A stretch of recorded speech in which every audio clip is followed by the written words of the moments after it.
5 years before, 10 years before, people didn't have that sophistication. So you really need to rely on data. I would probably not wear that. I don't think the business side of things had so much to offer. So we will make compromises along the line. But when I came to India, I saw that everything was like bundled up. I wanted to learn a thing or two about fashion as well. If you don't know how things are done in the fashion world, you're immediately an outsider. Hi guys, welcome to the first episode of Beyond the Seams. I'm your host Adil Dhaliwal and I have the founder of SiSi, Siyona, with us joining today. During Beyond the Scenes, we do dive into real conversations about brands within the garment and the fashion industry. We're going to go behind the scenes. We're going to talk about the ups and downs and what it really takes to navigate today's landscape. Welcome, Siyona. Thank you for joining us on today's podcast. Let's start with a little bit of an introduction about yourself and your journey as a founder. So I'm 26 years old. I'm a fashion entrepreneur, of course, but so I didn't start out in fashion. I studied economics in college, and then COVID struck like shortly after, and that's when I decided that okay, I'm gonna help out my mom. She had already started working on Siyona by Ankurita. It was called Ankurita Baveja label at the time. It's an Indian wear artisanal label. So, I thought that, okay, let me help her out with it because she always had this creative spark inside her. But with business, of course, like not so much because she didn't come from that background. And that's when I started looking at fashion also as a business. It's not just about creativity or design. I felt like there was so much more that I could offer to the business, and that's when it shifted inside me. I left behind like economics, commerce, consulting. Oh my god, thank god I didn't get into that. I did get into it briefly before COVID, but I was miserable. So I jumped into Siyona by Ankurit. I really enjoyed myself, even though this was like peak of COVID. I was going door to door doing deliveries and whatnot, but I loved it. Also maybe it was just the startup action that was getting me going. It was just probably multiple things at once, but that's when I decided like the shift to fashion. And I wanted to learn a thing or two about fashion as well. So I thought I'm going to go to Milan, do my masters. So I went to Bocconi, Bocconi. I did my masters in fashion management because I still wanted to stick to like the management side of things, the business side of things. The business side of things, never really about design particularly. At that time, I thought that, okay, I'm a numbers girl, so let me stick to what I know. That has changed now significantly. But so I studied there. I worked with Marni for a bit, this really cool, really chic Italian fashion house, very established, of course. I'm sure a lot of our audience would also know about it. So I worked with them for a bit, and then that's when so I came back to India eventually, and I worked with Reliance brands. Before jumping into Siyona by Ankurita again full time. So I worked with Reliance brands. I worked at Armani Exchange, G-Star Raw, and this London-based firm called Charles Turret under Reliance itself. And after that, I was like, okay, fully back to, the business with my mom. And it's been a year since then. And very recently, I decided to take the plunge and launch SiSi, which I'm here for. That's such an interesting journey that you just mapped out for yourself. I hope it wasn't like boring. Not at all, actually. I think, the time you spent in Milan would have obviously been, was really shaped out what you thought about fashion and how you want to take it forward. Was it a personal, like you said, it was a personal choice that you wanted to be on the business side of things and the design side of things. Do you think that really helped you guide yourself, let's say, in the future jobs that you held with, like, let's say, Reliance brands? Yes, definitely. I feel like what I studied, it was with the purpose that, okay, I'm going to come back and put this into action, right? Whether it was with Siyona by Ankurita or with my corporate job. So I was limiting myself to the business side of things, but it was much more diverse. When I was in Milan, I could look at CRM, I could look at clienteling, I could look at marketing separately, maybe even, split into performance, social, influencer. Everything was specialized. It was way more layered. But when I came to India, I saw that everything was like bundled up into either marketing or then you go to merchandising and buying. So I felt like, okay, I'm left with the option of marketing potentially, like that's what I relate to more. So that's when I dived into like marketing with Armani, etc. Got it. But I would have liked to explore so much more Yeah. that we had the chance to in Milan, Yeah. which is why I think I started like shifting towards the creative side as well. Once I joined my mom with Yeah. Siyona by Ankurita, or even with SiSi today. Now I'm obviously designing everything. Right. But I started shifting towards the creative side because I don't think the business side of things had so much to offer that I was looking for. Yeah. So do you feel like the time you spent in Milan and everything that you learned from there, do you think you find it relevant, and are you able to apply it in, let's say, your day to day today, let's say, running SiSi? So definitely there's a major shift in what I knew before going to Milan and after coming back in terms of fashion. Right. I think I just knew like the business side of things, and I was like, okay, great, like I can run this business, but it helped me so much. And that's something that I didn't realize in the moment. So the Yeah. moment I had come back, I felt like, okay, I don't think I'm being able to apply. Like in reality, Yeah. it's very different, whether it's a difference in, because culturally or geographically the difference comes by, or just generally like what you study in the classroom is very different on in reality. Yeah. But I didn't appreciate it at the time. I was a little like demotivated, like I'm not being able to like apply it what I practiced theoretically.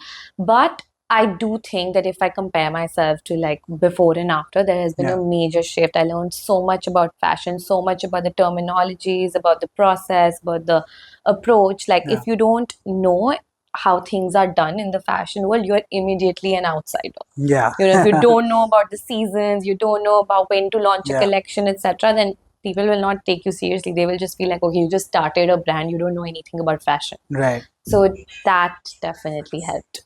Right. I think, obviously what you learn in classrooms when it comes to applying it into day to day, it does have a little bit of a lag, or like Yeah, almost like of course. understanding, of course, right?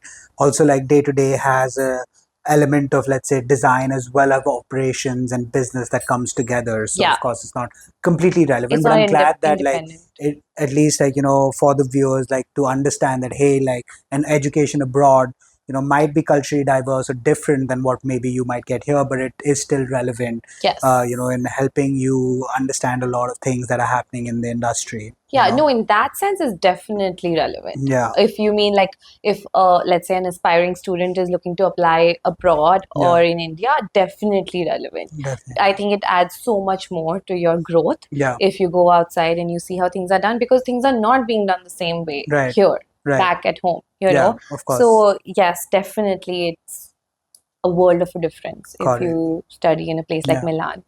So like learning from that, of course, you came back and then you spoke about your journey of, let's say, working with like corporate brands like Reliance, right? Yeah. And then from there, like you said, you found yourself in a creative journey where you worked with your mom, and then from there, of course, SiSi was Yeah. born Yes. recently. So I'd love to know more about, like, let's say, SiSi. Like, where does the name come from? Yeah. What is SiSi all about? Yes. You just launched your collection a couple of months ago, so Yes, maybe the a little first bit drop. about maybe a little bit about that. Yeah. Yeah. Definitely. So I'm excited about this part. Yeah. So I felt like, when I was working with my mom, I am working on Siyona by Ankrita, obviously till date. I definitely felt that there was a little bit of a gap when it comes to, every time you launch a new collection, it's about, okay, you do a field survey, or you have a conversation with your peers, or you look at trends that you've already been following, Yeah. not just with the motive, okay, now I'm launching a collection, so let me go out and study the trends. No, it's just Yeah. something that's in your subconscious. So I just felt like more of my personality was coming out with Siyona by Ankurita, and that's not necessarily a TA, our Yeah. target audience, Right. right? It was someone who's more mature, who has the spending capacity, who's probably falling in the age group of like 30 to 50. Right. And I'm still younger, so I would bring in my inputs, and they would be more Gen Z, let's say, or early millennial. Right. And it would not, the fit was just not, it was not working out. So many things that we would produce for the main collection, I would probably not wear that, Yeah. But if I would wear that, then maybe my TA is not Yeah. associating with it, relating Right. to it. So I think that was the main push where I felt like, okay, if I do Western wear and if I do something that I would just walk out in, like Yeah. right now what I'm wearing, like Yeah. I just pulled it out of my closet, right? When Right. you said we should do this podcast. So I don't feel like, okay, I need to plan this outfit in a certain way. I need to plug it in into where I'm going. I can Right. just walk out in it and I feel comfortable and confident wearing Yeah. it. So I knew that if I just launch something that I love and I would wear and my friends would wear, it Yeah. would definitely be a success. So that's A. And B is something which is more inwardly than outwardly. Yeah. It was, during my time at Reliance or even when I was in Milan studying MAFED, I felt like, after COVID, there was like a shift where we were Yeah. all like, what's our purpose? Yeah. And, like, what are we doing? Like a midlife crisis before midlife, right? Exactly. Yeah. So I think I was definitely a very big victim of that. And even during my time at Reliance, I used to think like money is flowing in, you have a stable income, so you're obviously not thinking about money, right? Yeah. I was pretty happy. So what are you thinking about then? That Yeah. what's my purpose? Yeah. What am I Oh my doing? God. Like, okay, how am I growing? And what are these other like worldly experiences that I'm missing out on that I don't have the time to look at or even think about? Yeah. So once I was like, my notice period was going on and I was about to leave, I had decided that I'll take like a 2-month sabbatical. I was thinking about like these sanctuaries in Africa. I think I even spoke to you about it. Yeah, Do you I remember think the we. baby rhinos thing Yeah, that I I think. spoke Yeah. to you about? Yeah. Imagine I've still not done it Oh because my God. then I was like, okay, desi alternative was like the elephant sanctuary in India. But I Yeah. just thought that, okay, let me plug myself into these experiences. And Yeah. there's just so much more to life than just, okay, being in this loop, Right. And then, so once I joined Mom and Siyona by Ankrit, I thought I will have the Yeah. time and So you energy left. to do that. Sorry, you left Yeah. Reliance and you left the corporate ladder in Yes. some ways, right? Yes, I did. I Yeah. forego that, You forgot that, and then you joined your mom, and you're like, okay, Yes. now's the time to be more creatively inclined and like take that journey, right? Yeah. I mean, I joined, the plan was always to join her. I Right. just felt like experience is everything, Right. right? Going out and seeing what there is, in terms of opportunities, like you can never learn enough. Yeah. That's why I wanted to go out and, spend my time like working with somebody else. Yeah. But obviously, the end goal was to join her because our business needed a lot of help. It's a very, very lean team. Yeah. So obviously, instead of outsourcing all of this or hiring a team and making it bigger when I was not involved in it full time, we didn't think it was a good business decision. So Right. we were just waiting for me to like join back in and then for us to go from there. Go from there. So yeah, I felt like how can I basically integrate everything that I'm talking about, like, okay, I want to find purpose, I want to do this, I want to do that Right. into my business because okay, the money has to come in, right? Yeah. For you to have the privilege and the liberty to do all of that, Right. to make impact, let's say. So I'd anyway thought about like, launching something of my own, something that I relate to and my friends relate to, and at the same time, how do I go out and make impact? And I felt like this sabbatical and doing it one like now and then, like probably is not sitting well. Yeah. And I think it was around the same time that I started like thinking, oh, how can I integrate the two? Yeah. And then I came up with this idea that I think is awesome, that, just launch cause-driven drops. And then Right. every time I get to play around with a different cause. Yeah. And along the line, like just find my purpose, Very maybe or nice. maybe not. But this is just a noble thing to do. Yeah. Why not? Yeah. And I am making money. Like people come to me and they're like, okay, Yeah. why are you doing charity? And Yeah. like, how are you going to make money if you go ahead with this model? But I completely disagree. Like, I'm not Yeah. basically, we are making profit. I mean, thankfully, even with drop one, like it's been a great response. And at the same time, if you're being able to do good, Yeah. then why not? And that was my motivation to start SiSi for sure. That was my aha moment. Aha moment. Yeah. Yeah. No, talking about obviously cause-driven, projects. I think they're definitely something that we hold very close to our heart as well. Maybe we can touch upon a little bit for the viewers what exactly is the cause that, let's say, CC Yeah. focused on for their first drop. Yes. So for the first drop, I wanted it to be something universal. Yeah. I didn't want to just jump into a niche that because when you're launching a brand, it's also a lot about brand building, storytelling, and making your audience understand what you're all about. Yeah. Right. So I thought it should be something in terms of aesthetics. It should be neutral. It should be like versatile, and at the same time, the cause should be something that a lot of our audience could probably relate to. Yeah. So I chose self-expression and women empowerment. SiSi is like such a unique name, and of course, somewhere I feel like it's aligned with your name of Siyona. So where does it come from, and what was its origin? Yes, you're right on point. So, firstly, the name comes from my nickname that they had given to me while I was studying abroad in Milan. Yeah. So, my friends were like, okay, what's your nickname? And I was like, I don't have a nickname. Like, it's just a short name. Yeah. So, they felt like, okay, no, we're going to give you a name. And they're like, SiSi. Okay. Yeah. It also means like SiSi, like yes, yes, in Yeah. Italian. So, it fit right in. And I thought it was quite nice. Yeah. So, like, they would just call me SiSi throughout. And then when I started thinking about launching my brand, I didn't instantly think of that. I just thought that it's a sister brand of Siyona by Ankurita, right?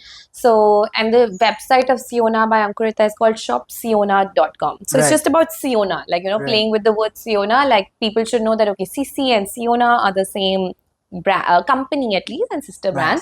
So I wanted to play on the word Siyona, and then I was like, why not SiSi, and I was, it just came to me. Like the aha moment. And it's so catchy, like Siyona by Ankurita, like Ankurita, like I would like to say this again and again, like for the 5 years that we've been in the industry, people keep saying Anukrita, like nobody has ever been able to pronounce it right. No one, even people who are working with us. Tough. It's really tough, and obviously it's such a long name.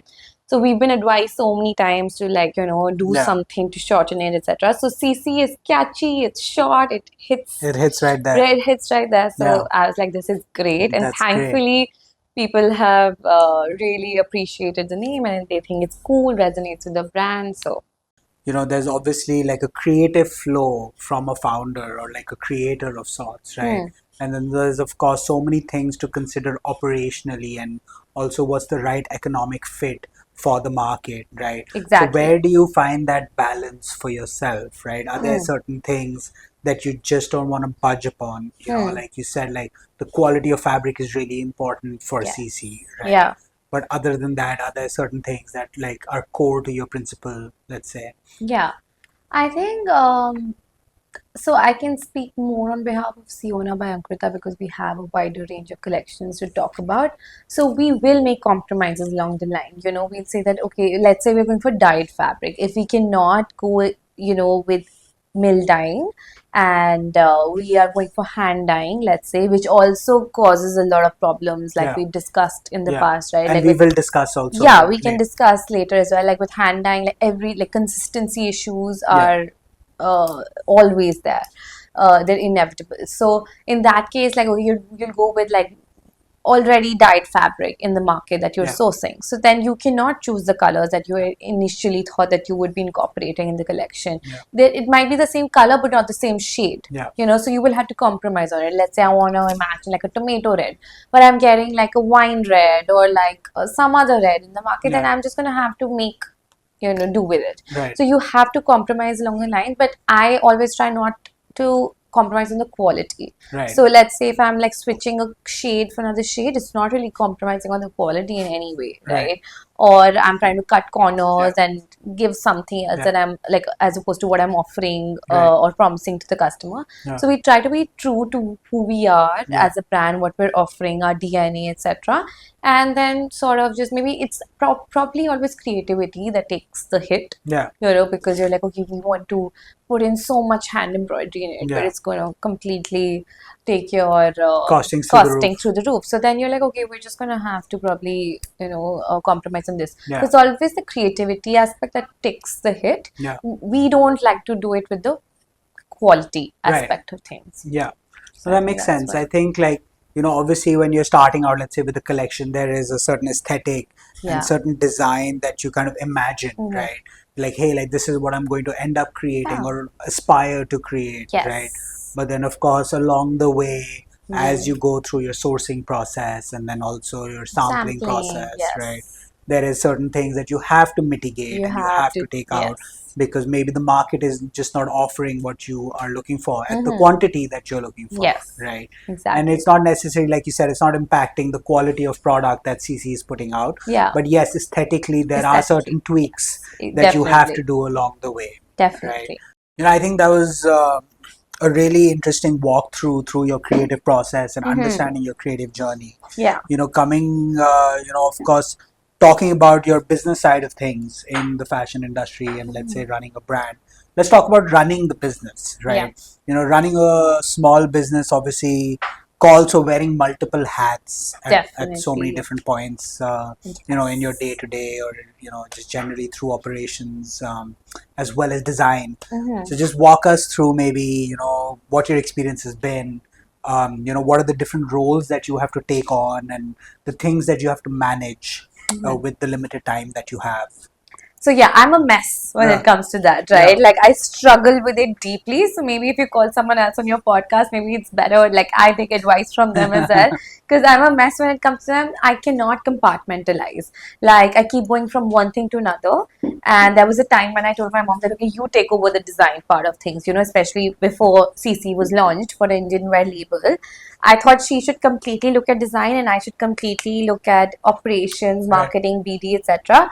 But I couldn't stay away. Yeah, I would yeah, still come back with my yeah, inputs, with my right, opinions, and say that okay, no, let's do things this way. Especially because I'm up to updated with the trends right. and generally, like I think I'm a control freak, which is why what I realized while working with her that I cannot completely delegate, and I also think it's probably because it's a very lean team. Yeah, I don't have specialists working with us. Maybe that's another reason that once we get there I can probably feel comfortable, navigating through this whole delegation process. yeah, But as of now, I look into everything, right. whether it's design, whether it's Yeah, operations, marketing, BD, yeah, everything. Right? I want to be the face of it all.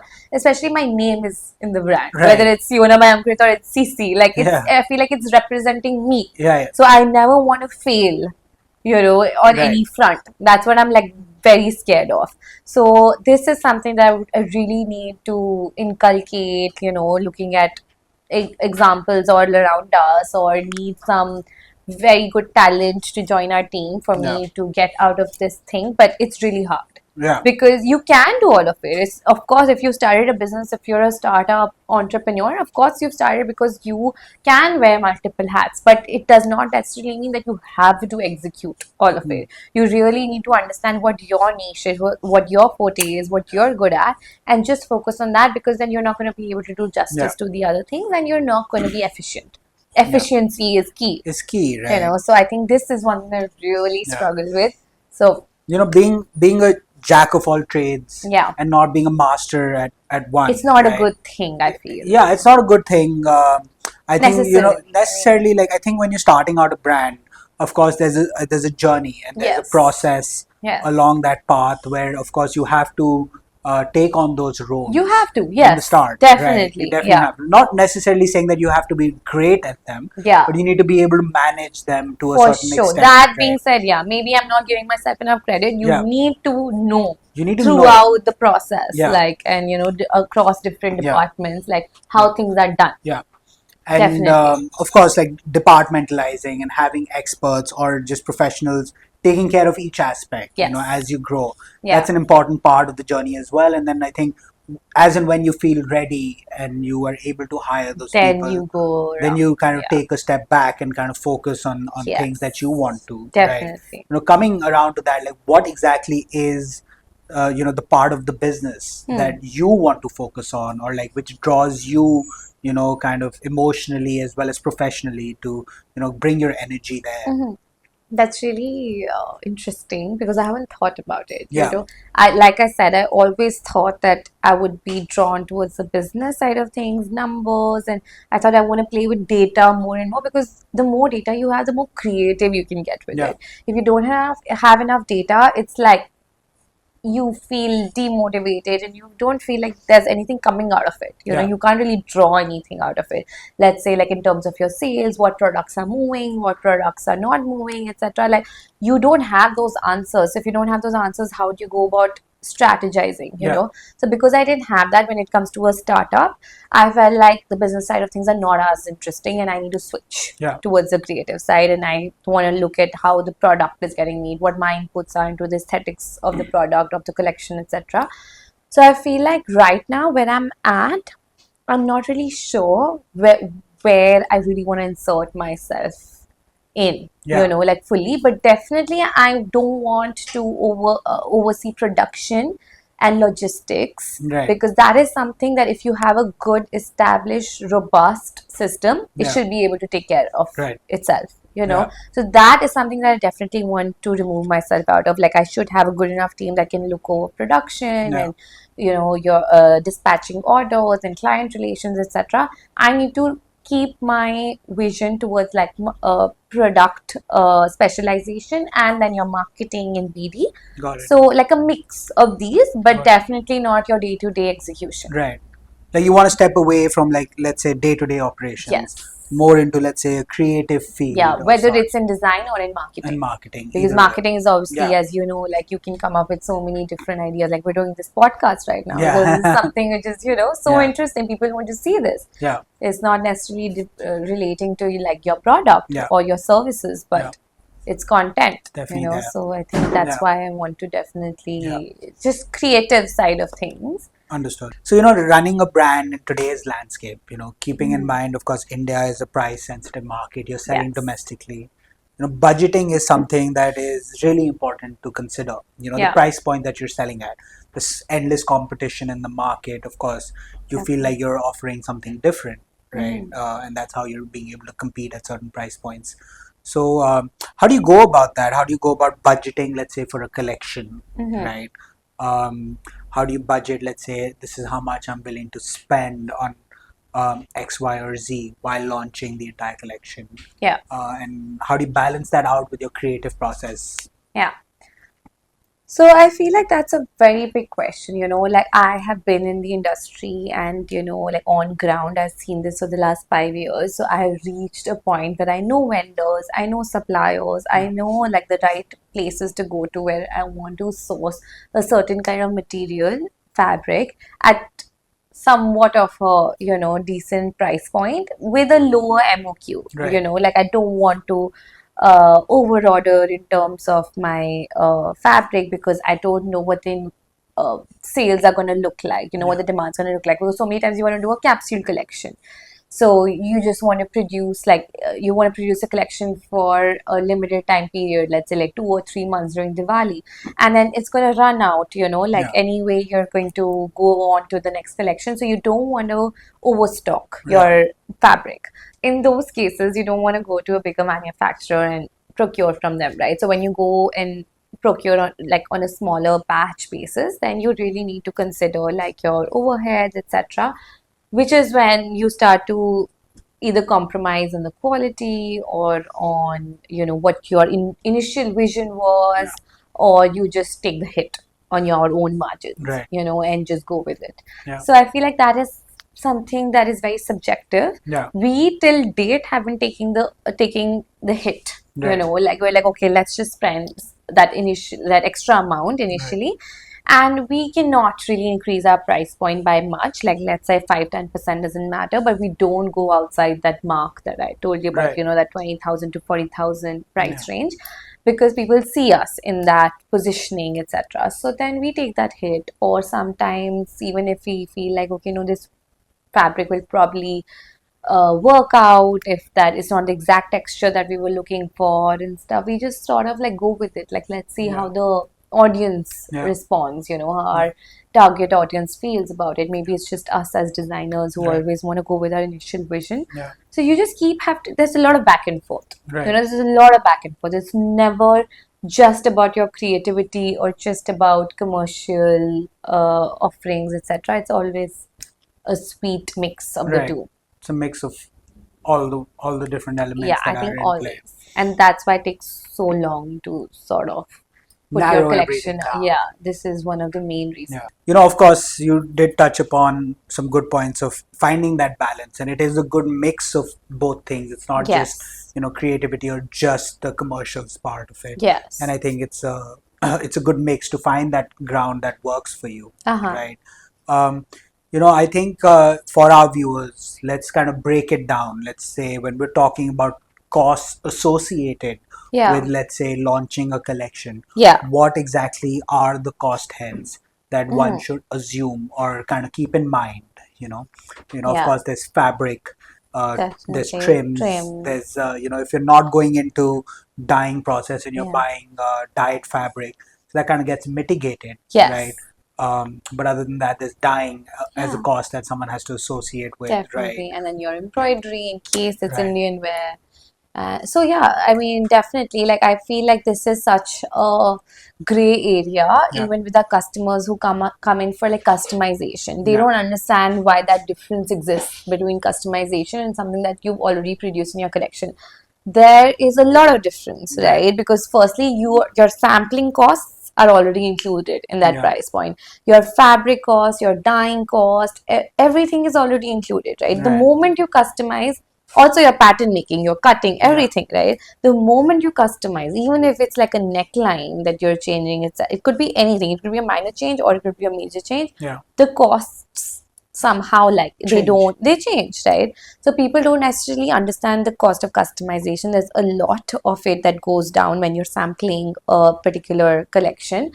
And after that, even for a collection, let's say it's something from the collection itself, uh, then you have these costs that we were already discussing, right? Like The when it hidden the costs. hidden costs, right? So with dyeing, for example, like it's not just the material dyeing, it's a lining dyeing as Right. well. So if I do like an ombre piece, the lining also has to be an ombre dyed, Right.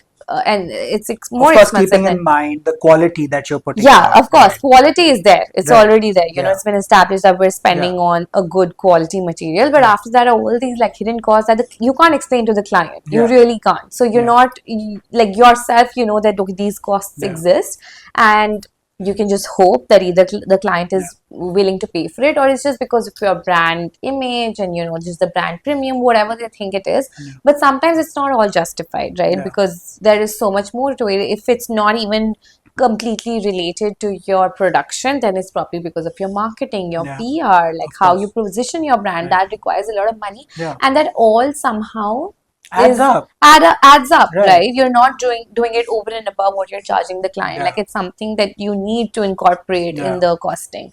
So I feel like there are just so many different Yeah. factors Yeah. that you really have to look Yeah. after when launching a collection, and we just have to pick and choose. Yeah. That okay, if this time our marketing budget is so and so, we somehow have to tie it into Yeah. the MRP. Yeah. So let's say even if let's just talk about the fabric. Yeah. If something is for 40,000, let's say my product, like it's a Sharara quad set with a embroidered blouse with a high volume Sharara, because we do like our twists on a traditional Sharara with a cape, organza cape, which is also fully embellished.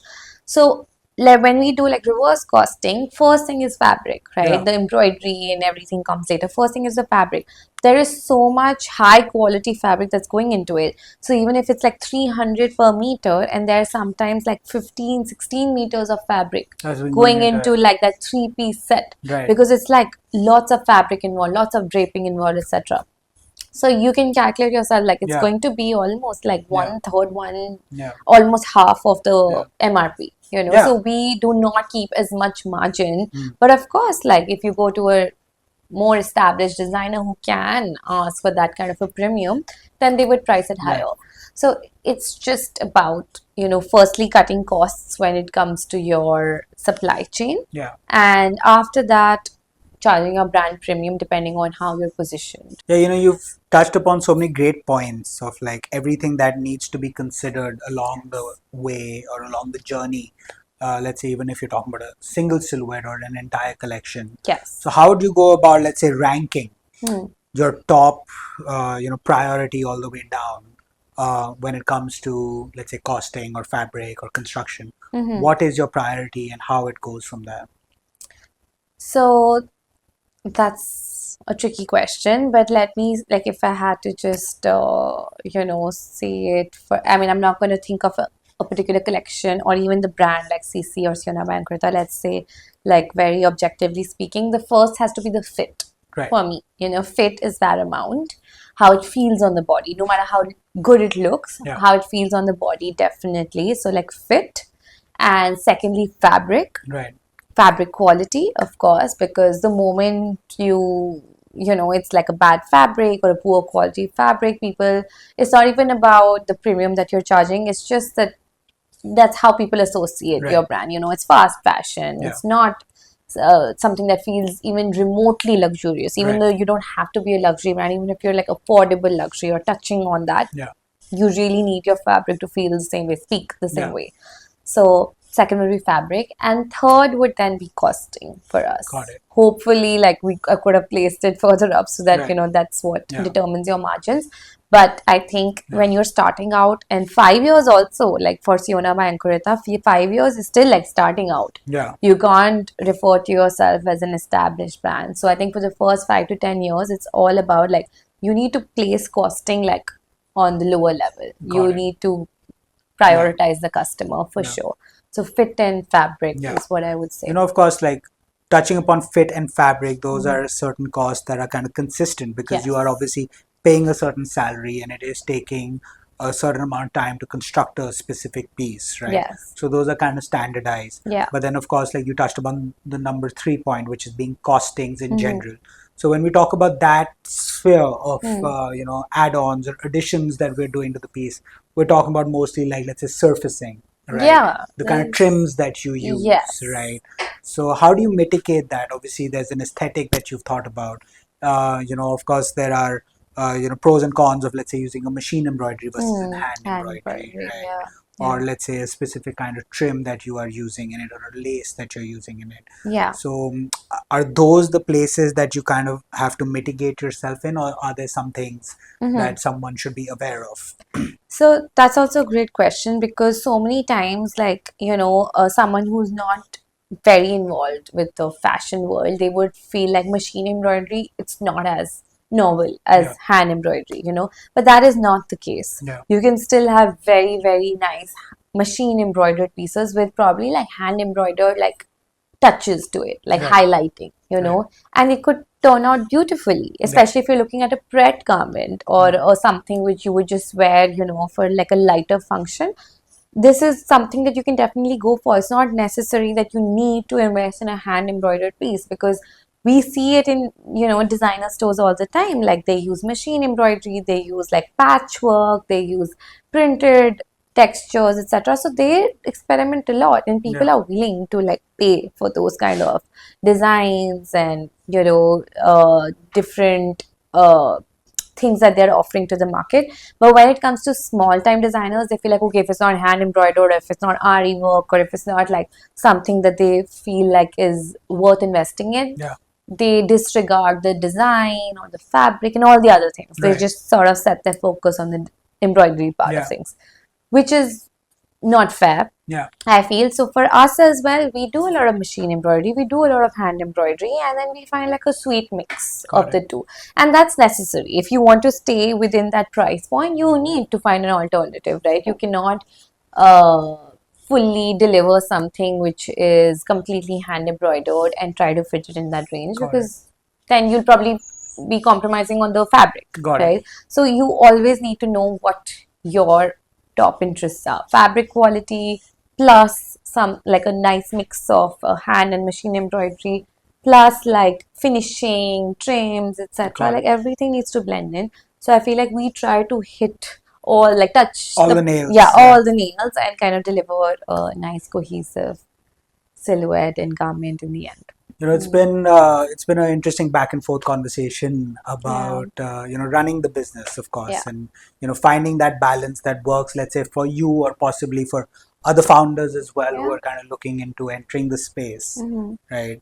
Moving on, I think, of course, in the garment or the fashion industry, there's so many moving parts Yeah. that one has to account for, and with those moving parts comes a lot of different vendors or different parts or points in the supply chain that kind of work in sync together, Yeah. right, to make the wheel turn, Mhm. right? So how has that been for you? Maybe you could touch upon a lot of the processes being in-house, of Yes. course, right? And there's a part of, or more than a part of the business which is outsourced to, let's say, different vendors you work with. So Yeah. what does that balance look like? What do you keep in-house? What do you outsource? And Yeah. how does that mix work for you? Mhm. So I think for a brand that is MTO, which is made to order, Yeah. which is the case for Siyona by Ankurita, And it is still the case for CC, even though I want to move towards an outsourcing model for CC. But at the moment, I'm going to talk about how much of it is outsourced for both brands because they fall under the same umbrella. Mhm. So, your pattern making, cutting, stitching, machine embroidery as well is all in house. Okay. And then for your hand embroidery, it's outsourced. And then your some of the processes in between, like your dyeing, if it's hand dyeing, and your dry cleaning, all those things are outsourced. So definitely it's cheaper for it to be in-house. Yeah. But at the same time you need to be able to target the volume for that, Right. like we spoke about, economies of scale. So because I feel like the salaries that you need to pay, the fixed salaries, definitely amount to a lot. Let's say like for a master that Yeah. any clothing brand would need, it's anywhere between 60 to 80,000, Mhm. right, for a good enough uh, talent. Yeah. And at the same time, for someone like who are your tailors, who do the stitching, they would be around 20 to 25,000. Right. And when it comes to churning out the number of pieces in a day, a tailor could churn out, let's say, 3 to 4 pieces in a Yeah. day, not more than that. And these are like individual garments, and it depends upon the technicality, of course, and The style that you're the constructing. style, etc. But this is the basis for it. So it's really hard to kind of in-house all of this, Yeah. to sort of take all of those costs onto yourself if it's a small time business. So you really need that kind of volume to be coming in, like a mid-sized, production to be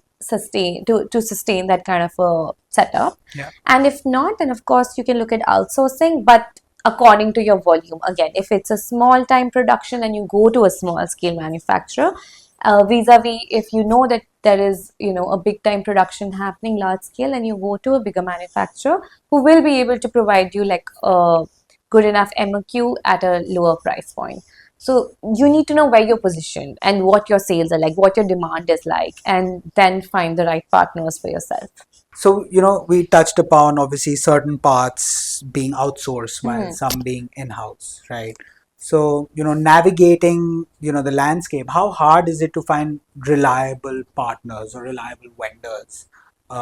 Have you had a bad experience that you would want to touch upon? Harder than you think. I Yeah. definitely think, especially if you're a small homegrown label, it's harder to find the right manufacturer, because you have platforms like, let's say, India Mart, Trade India, but you don't necessarily get the kind of vendors that you're looking for. They're probably large scale, or they don't match your vision or your price point or your MOQ, etc. So lots of considerations. So even for CC, I think I started out with like outsourcing some of the samples. So the key is to probably step in before something snowballs, because it's very easy. Like if you're experimenting with a manufacturer or a vendor, you really need to know, like, like step in at every process to know that things are going as per your vision. So I think for me, I had tried out a manufacturer and I'd given him like 15 samples to work with. And he came back to me, like I only stepped in after like 5 to 7 samples that he had already made for CC. And I realized that the fit and the overall appeal was exactly how I wanted. But the price point was way higher than I imagined, especially because I was relating it to my in-house manufacturing. And secondly, the quality, right? Like I, from a designer point of view, was not happy with it, even though it seemed okay from Right. the outside. So I stepped in and I was like, okay, this is not how it's going to work out. I cannot pay as much. I negotiated, but at the end of the day, like I couldn't move on with him. So just to step in when you know that, okay, this is not working out for you, whether it's for your, a budget purpose or something else, you just Yeah. gotta be involved fully. Yeah. You can't let go, especially if it's not in-house. If it's something that's outsourced, Yeah. you need to have a clear hold over the process. Yeah. Of course, we've touched upon being a low volume business, it's Mm-hmm. being boutique and small scale. Yeah. And like you said, most of the vendors that you do find are like either too large, Mm-hmm. who don't want to deal with you, or they're too small or maybe don't have the expertise to actually give you what you want, Yeah. right?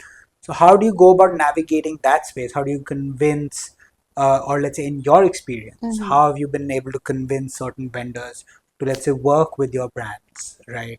To be able to be okay at that price point, or let's say at that minimum order quantity that you are fulfilling for them, Yeah. right? That must have been tricky to kind of figure out. Definitely. So, like I said, SiSi, we are still producing in-house. It's still sort of MTO, but because I want to transition into the outsourcing model, I am on the outlook. Yeah. So it's very hard for me, like firstly, it's like word of mouth. You kind of get in touch with the manufacturers that are willing to do this for you, and at the same time, like trust and communication is paramount. So as of now, like speaking on my behalf, I don't think that I've been able to find that kind of a sweet spot with a manufacturer, but I'm still on the outlook. So let's see what happens. But for Hopefully, you'll me, consider no. yeah, for sure, that's like on the Yeah. top of my list because Yeah. it's very hard to do Yeah. that. Lower MOQs, like, and by low MOQs, I mean like 20, 25 per SKU. Right. That is a low MOQ. Yeah. And mid-level MOQ would be like 100 Right. per SKU. And then, of course, it can go on and on. So finding someone who can meet that is very rare, Yeah. I would say. So still in the process of finding someone who could probably match our vision. Moving on from, of course, working with partners, coming towards, let's say, the end product. Once you have your garment ready, Yeah. the next step is obviously going to market with Yeah. these products. Yeah. So as of now, what are your sales channels, right? Yeah. How are you going about selling the pieces? Like, is it your own website, or Yeah. are there other channels that you are exploring, right? Maybe just touch upon some insight on those Yeah. those factors. Of course. So for both my brands, D2C, our Shopify websites are it's a main hub Yeah. for sales, especially because of performance marketing. They're all directed towards our Shopify website. So that is the number one channel. Yeah. Instagram, we sort of use, it's a very big tool for us, but only for creating awareness and, traction, but not so much for sales. And then for Siyona by Ankurita, your multi-designer stores like Pernia, Azza, Ogan, Mintra Lux, Nykaa Lux, all of those. Right. And not so much for SiSi as of now because I don't have I don't have too much of a margin, and the multi-designer stores would take up like at least 30 to 50% of your margin. They would eat into at least 30 to 50%. So for Western wear, it's not something which is ideal, but for Indian wear, these are the channels that we look at. And obviously, like in the end, you would look at word of mouth, friends and family. Right. You hear a lot about, so many of these pop-ups happening and these, kind of trunk shows, as you might call them. Yeah. They go city to city almost. Have you explored that as a part of your sales channel? And if so, how has that been so far? Yeah. So we definitely have explored them, especially for Indian wear. We have been exploring them for like 4 or 5 years now in different cities, not just restricted to Delhi. And it is definitely a gamble. I would say you need to understand, like, if you are exhibiting, even in Delhi, let's say, in a particular area, in a particular hotel or a location, is your target audience visiting that particular? How do they resonate with that pop up or that exhibition? Yeah. That is also important, So you really need to align yourself with the kind of event that you are partaking in. And if it's outside Delhi, if it's in some other location, is your target audience from there, or if you have seen some sales online, which makes you feel like, okay, maybe Ludhiana is a good market for us. Have you had enough sales from Punjab in the last year to understand that, okay, I should go and exhibit here offline as well? So you really need to rely on data for that.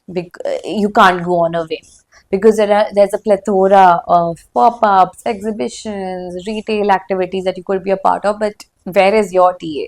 Right. So and with all kinds of diverse costings to be able to attend these. Exactly. Right? So even if you feel like, okay, I definitely feel like this is going to resonate with my audience is going to be present here, the creme de la creme is going to visit this particular event, do you have that kind of budget? And if you have that budget, will you be able to make enough sales in one day or in a matter of 2 days to be able to compensate Yeah. for what you have put in exhibiting there. Yeah. So it somewhat turns into like a marketing activity, Right. not just something which is sales oriented. Yeah. But it could go either way, you know. Then again, you can target volumes. You could do like 10 in 2 months, Right. 10 or 15 Yeah. such events in 2 months Yeah. during the festive season. Yeah. And then the volume is going to be basically be able to dictate what your outcome is than just doing, Yeah. okay, this is one event and what is the ROI from that one event. Yeah. You don't see the ROI from one event, you Yeah. see it from a number of events Yeah. at the end of the day. Yeah. Of course, this is all about our offline side of, Yeah. let's say, sales channels. Um, the digital age has kind of taken over, especially with the new Definitely, yeah, generations. Instagram is now on everybody's, yeah, every other person's phone, yeah, right? yeah. Uh, do you think that, let's say, for example, in terms of dictating terms or like trends, does, let's say, earlier, like Bollywood would possibly be the forerunner in things Yeah, like that, right? yeah, But nowadays you have obviously a lot more bespoke, as they call it, Instagram influencers and content yes. creators who are kind of taking the forefront on that. So Mhm. have you seen that shift, for, let's say, your brands, and Yeah. like how are you navigating it, and are you focusing a lot more on, let's say, Instagram now than Mhm. other forms of marketing? Yes, so for sure, I feel like even if I talk about India Yeah. or Delhi, but I think let's talk about India, we have seen that shift. You know, we have seen that cultural shift. We have seen that shift from, okay, just looking at Bollywood as a medium to, okay, what's trending, to your fashion weeks, your IG culture, your Pinterest boards. So now people have really widened their horizon as to what fashion means. They don't even look at fashion in terms of a product or a style now. Now they look at it as expression, as a community, as art, which I didn't see even 3 years ago when before I got into it fully. Even I didn't see fashion in this from this lens. And now every time, I feel like, okay, even with CC, when I say that, okay, I want this outfit to speak in itself, like it makes sense. Like people can relate to that, even if they're not from a fashion background. They feel like, okay, we see that she's making a statement. You wouldn't really call someone crazy instantly, like I feel like 5 years before, 10 years before, people didn't have that sophistication when it came to fashion in India. Yeah. And now they have that. Of course, keeping in mind marketing being so important for a brand, Yeah. right? And marketing should be data led, right? And we have Yes. previously touched upon, let's say, lack of data or collecting of data, Yeah. right? So let's say, in terms of what's the best decision for someone, would it be launching a few styles and kind Yeah. of testing the market, or launching, multiple styles, maybe upwards of like 50 to 60 different styles? Having that initial cost to kind of do it, Yeah. but be able to gauge the market better. What would be, let's say, a strategy that you would be willing to follow, or what you'd advise to follow? So I feel like definitely in the beginning, launching more styles and then testing the market is key, but not 50 to 60. It depends on the level that you are operating on. If it's a very, very small label that you're launching, then maybe like 20 to 25 styles is good enough. And then testing the market and seeing, like, what the feedback has been. And along the lines, like going in kind of like focusing on the few styles that you've got good feedback on. So even with the Indian wear label, I feel like it's been like 10, 15 odd collections. And now we feel like, okay, we know that what are the styles that are resonating with our clients. Yeah. So something which is either like a twist on the regular shararas, like your side pleated shararas, or if it's these cape silhouettes, because capes were so trending at one point of time, they still are.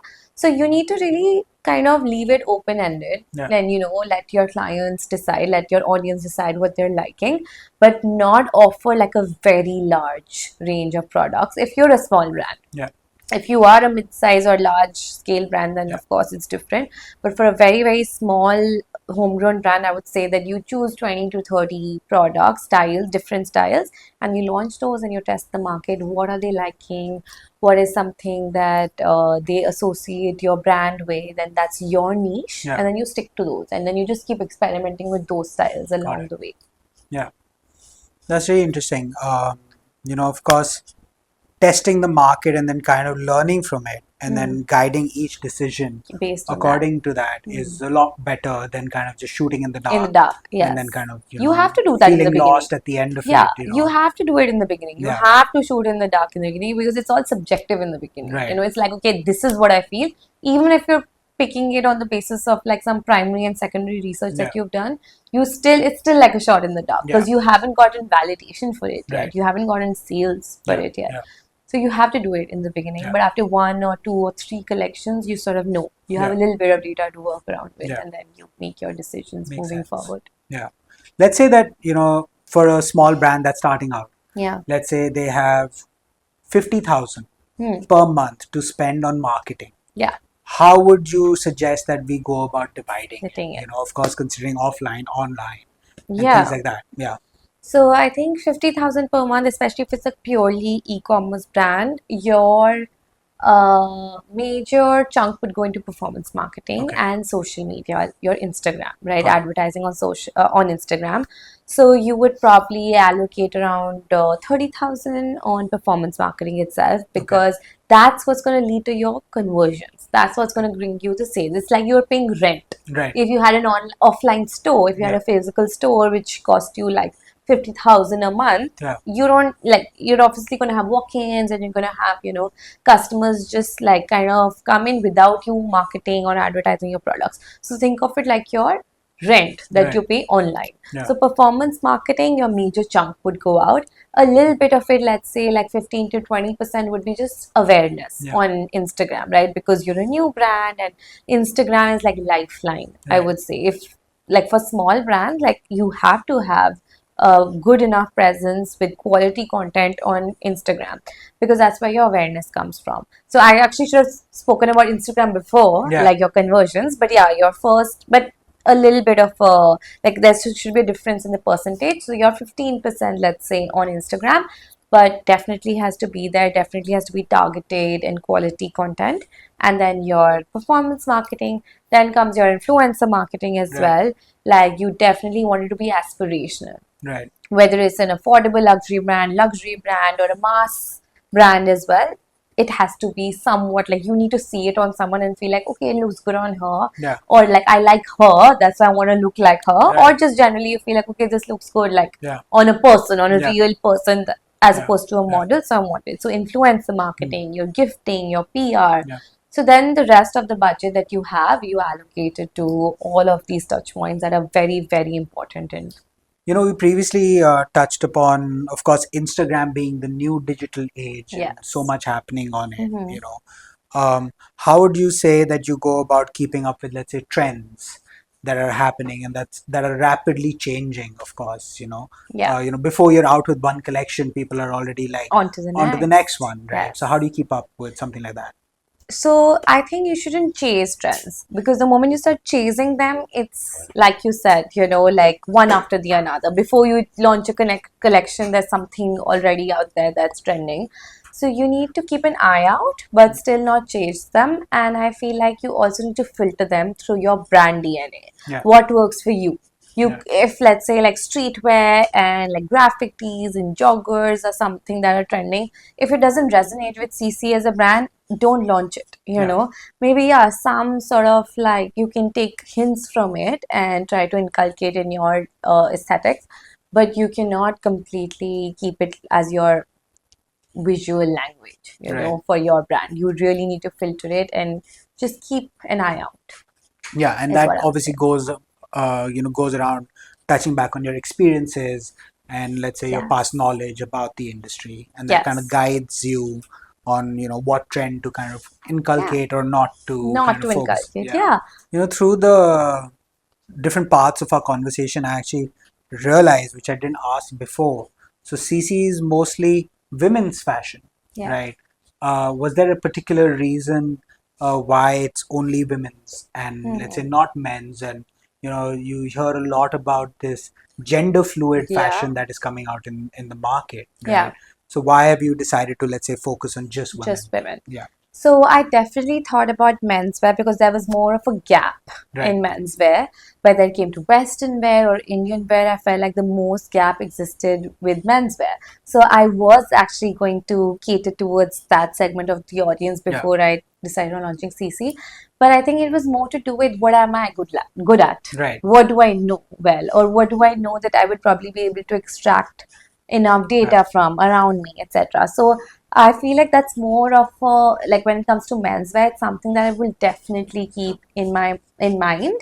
But eventually, but like right coming out of like Siyona Bankrita, my major concern was that how do I resonate with what I'm producing, with what I'm putting out. So then I just need to be true to myself. I needed something which I could say that, okay, I'm going to wear, or my friends are going to wear, or people that I know will definitely wear. So I had to go with women's wear. And when it comes to like androgynous, clothing or gender fluid, I feel like you definitely cannot categorize it as like menswear or women's wear anymore, right? Like you rightly pointed out. So definitely a lot of things that I make are not just coming from the point that, okay, this is just for women. Of course, it's gender fluid. Of course, the kind of pants and the vests that I'm wearing can be designed for, any gender or someone who wants to take on another identity. Yeah, surely, like go ahead. But I just define myself as someone who produces different silhouettes which are all probably universally worn and gender fluid? Probably not. I'm like a girl's girl. I'm trying to like make more feminine clothing. So it might relate to some part of my audience and not for the others. So largely I call our category women's wear. But of course, even on Shopify, I promote it as like gender fluid because if you want to go ahead and if you like my style, then why not? Right. I think it's important to, of course, like you said, play to your strengths. Yes. Something that you're good at, something that comes naturally to you, you understand. Yeah. You'll be able to add a lot more value, let's say, in that sphere, Yes. And also, I think it ties back into what you touched upon of like, let's not chase trends, know. So it's not like if everyone is doing something that you have to necessarily do it. That. Yeah. It's important to find the place that is comfortable for you Yes. and where you could do the most. And I think that's with you and SiSi. That's key. Yeah. Yeah. It's been such an interesting chat where we've, of course, touched upon the marketing part, the creative part, also running the business operationally. I think a good wrap up to this entire conversation would be to kind of reflect on everything that has happened, let's say, with your journey and like what is to come in the future. Yeah. So right off the bat, touching upon, let's say, like if you had to redo everything again, or let's say if you had to look at your past, what would you do differently? Or what would you advise to young founders to keep in mind, let's say, who are entering this space? These are the things that you should possibly take note of. Definitely. So I think firstly, like launching without perfecting, without like thinking too much about like, okay, this needs to be perfect before I go to market, because you are going to learn so much from the market, from the feedback, from your sales, etc. So you need to put yourself out there without making sure that, because you're never going to be happy, especially as a designer, as a brand founder, you're never going to be happy with your end product. So you go ahead and you launch it and you see what the feedback is. And the good thing about fashion is that you have so many different seasons and collections to like keep like improving and doing better. You don't get that chance with any other industry. Once you launch a product, that is it. You probably have to like stay with it for seasons or years to come. So with fashion, every season you can launch something different, which is why you should just go ahead with what you feel like is something that you think would work. Otherwise, you keep reiterating it as before. And secondly, do not spend too much of your time or resources or money on just product development. Because there is so much once you go past product development. There is, even in terms of marketing, there are so many different touch points that if you just do performance marketing, it's not good enough. You need to tie it up with social media. If you just do those two, it's not good enough. You need to have like influencer marketing, PR, events going on the side to create some buzz around your brand.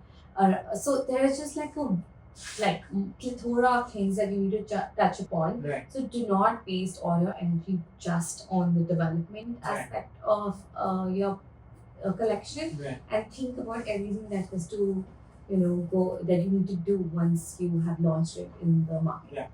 I think go-to-market strategy is just as important as, let's say, product development. Right? Basically. I think people tend to get fixated on making the perfect product, Yes. and then they don't realize what it takes to kind of sell that product in the Yes. market and convince Which is your, sometimes more important. which is than the product most itself. important, right? Because we Yeah. have, of course, discussed that you do need cash flow to be able to take so many of the decisions Yes. to run a brand, right? So, of course, going to market strategy is something to keep in mind. Just to kind of wrap it up, what do we see SiSi doing, in the next, let's say, next 5 years? Yeah. Do you have a kind of a map that you've kind of figured out where you want to take the brand and what you see it becoming? So I have big dreams for SiSi, of course. This is just the first drop that we've launched. I want to be able to launch many more cause-driven drops, and they all are obviously going to be tied to different causes, how we spoke about in the beginning. And I think that some sort of physical presence is also something that I would like, maybe in terms of pop-ups or retail events, Yeah. etc. So let's see along the way what all opportunities that I would see coming my way, and eventually finding my purpose, right? Because Yes. that's what we started with. Like Yeah. that was my aha moment with SiSi, and that's what I truly want. It's not just about it being successful as a brand. The whole narrative of it being cause driven is so that I can actually find maybe help myself find that path, or even people who join me along the way to be able to associate themselves with a cause that they didn't probably think they would just stumble upon, Right. in their daily lives. So Yeah. I think in the end, it's about finding the purpose for me or for my Yeah. customer base. And honestly, I really do wish that purpose comes to you sooner rather than later. Yeah. And I think, the way you mapped out your journey so far, I hope that the journey going forward is, a lot more fruitful and, does kind of check all the boxes that, you want to focus on. But yeah, thank you so much for finding time to kind of speak to us and the viewers, of course. And, we're wishing SiSi all the very best. And, hopefully our paths cross again, in whichever scope, maybe another podcast, or maybe we become their manufacturing partner. But who knows? Yeah, for sure. Sure. Yeah. Right before we wrap up, we have a rapid fire for Siyona, which she wasn't aware for. So I think this is going to definitely catch you a little off guard. So there's just a couple of questions we kind of. It's not a couple. It's just a few questions, to get off our chest and that. Okay, let's go. Feel free to answer whatever. You have about 10 seconds to answer each question. Do not take longer than that, otherwise we're going to kick you out. Okay. Yeah. Well, okay. Pressure is on. All right. Yeah. If you weren't building SiSi, what would you be doing today? No, it's okay. Okay. Probably focusing on Siyona by Alprita, but going ahead and visiting the baby rhino sanctuary in Africa, like I told you about. Wow. Okay.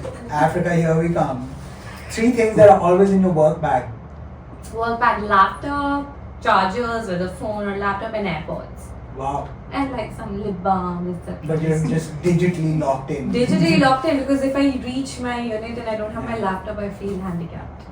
What's the most unexpected thing that you've drawn inspiration from?